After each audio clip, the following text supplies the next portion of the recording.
सहारा enterprises तुमच्या स्वप्नातली गाडी आता कमी किमतीत.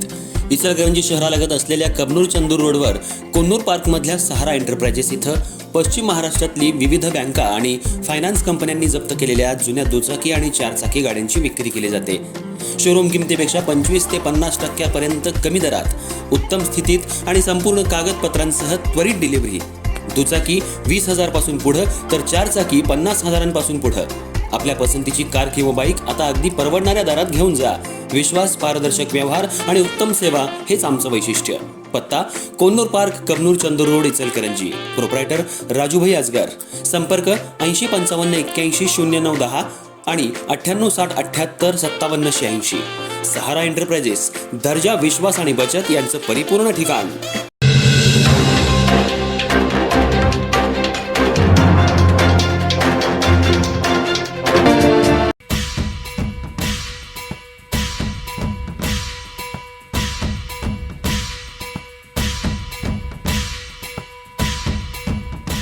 इचलकरंजी महानगरपालिकेनं सर्व व्यवहार ऑनलाईन केले, पण त्यासाठी आवश्यक असलेली व्यवस्था किती सक्षम आहे यावर आता प्रश्नचिन्ह उपस्थित झाले.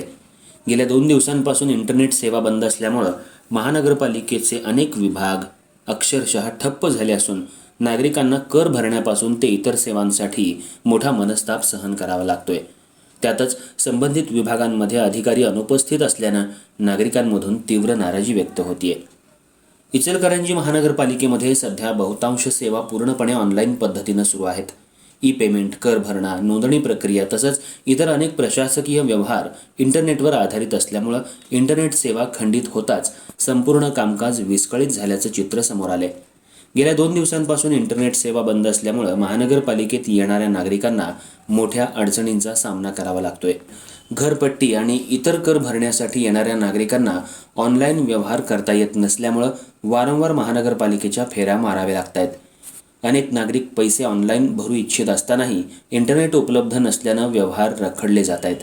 याच दरम्यान घरफाळा वसुली विभागामध्ये नागरिकांची मोठी गर्दी दिसून आली. मात्र संबंधित टेबलांवर अधिकारीच उपस्थित नसल्याचं चित्र दिसल्यामुळं नागरिकांमध्ये संतापाची भावना निर्माण झाली. अनेक खुर्च्या रिकाम्या असल्यानं नागरिकांच्या तक्रारी ऐकणार कोण आणि माहिती देणार कोण असा सवाल उपस्थित करण्यात आला. महानगरपालिका सुरू झाल्यापासून डिजिटल प्रणालीचा मोठ्या प्रमाणात वापर सुरू करण्यात आलाय. मात्र इंटरनेट सेवा बंद झाल्यानंतर पर्यायी व्यवस्था उपलब्ध नसल्यामुळं संपूर्ण कामकाज ठप्प होत असल्याचं पुन्हा एकदा समोर आलंय. नागरिकांचा प्रश्न असा आहे की जर एक इंटरनेट सेवा बंद पडत असेल तर पर्यायी नेटवर्क किंवा बॅकअप प्रणाली का उपलब्ध करून देण्यात आली नाही? वारंवार अशा समस्या निर्माण होत असतील तर नागरिकांना त्याचा फटका का बसावा?